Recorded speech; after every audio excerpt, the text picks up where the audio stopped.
Number 8. Hookworm horror.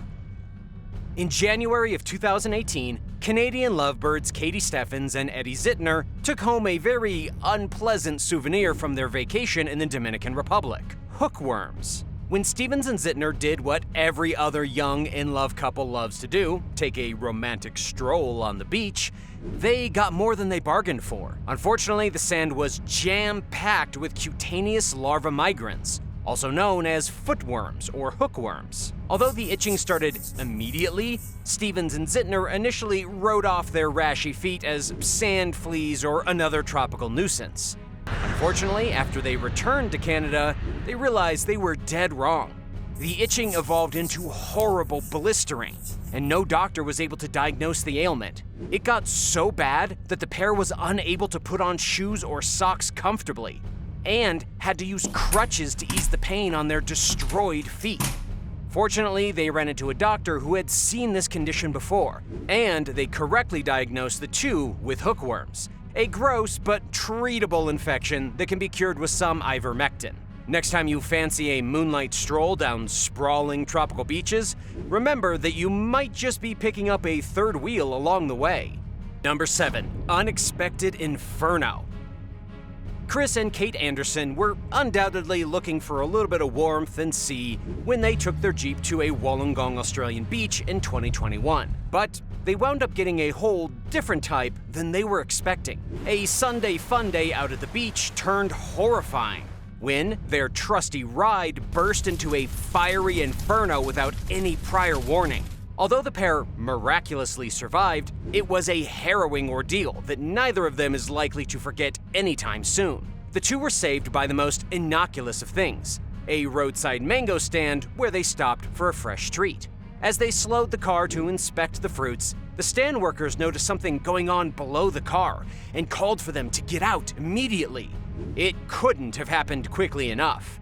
Their Jeep Wrangler burst into flames, falling to pieces right before their very eyes. While the pair escaped unharmed, Kate Anderson is still wary of Jeeps and vows to never sit in one ever again. It's probably for the best.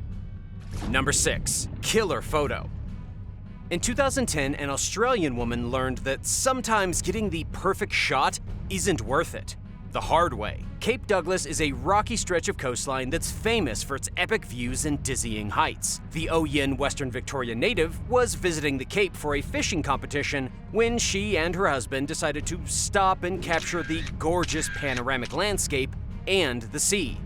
Unfortunately, the woman lost her footing and fell 164 feet to her death off the rocky side of the cliff. Cape Douglas is not alone in photographic fatalities. Every year, people lose their lives trying to snap that perfect picture or selfie from ledges. Perhaps the lesson here is that just because you can do something doesn't mean you should. Always keep your feet firmly planted on solid ground.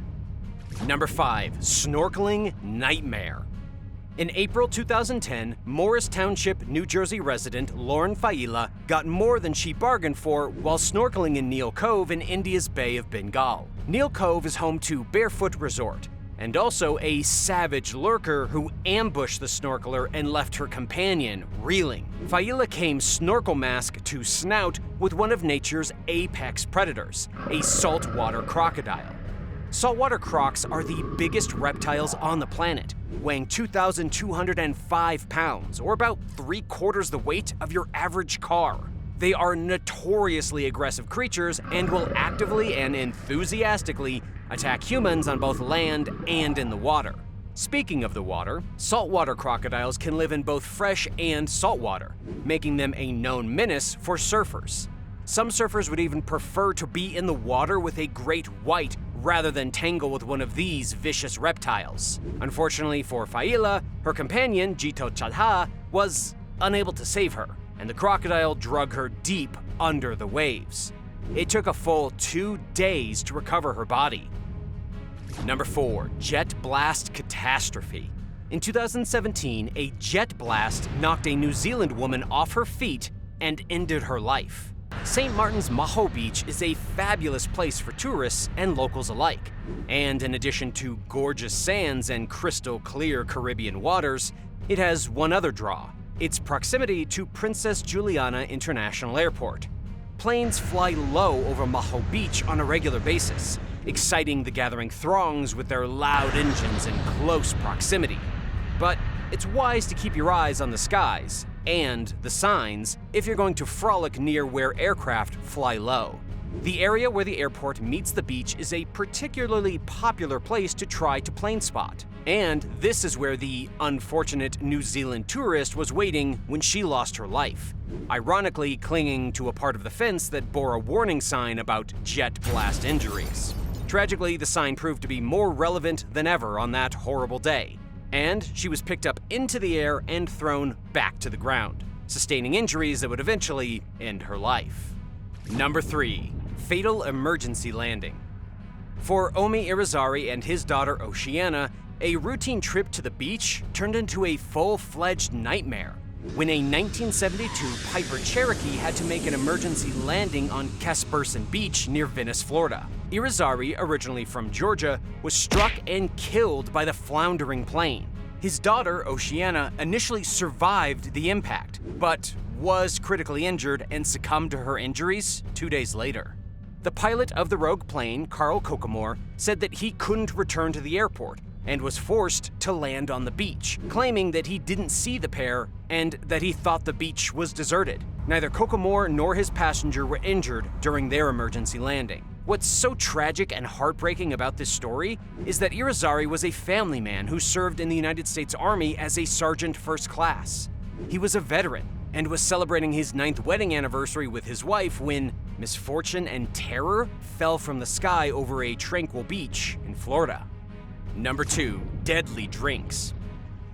In June 2012, sisters Audrey and Nomi Berlanger were enjoying a fun girls' getaway on Thailand's party island of Koh Phi Phi when they tangled with a bucket of unknown booze and lost their lives. The official report is that the pair were killed by DEET, a typically used pesticide all over the world, although there is some controversy revolving around that diagnosis. Some experts believe that phosphine actually led to their deaths, but we might never know the whole story.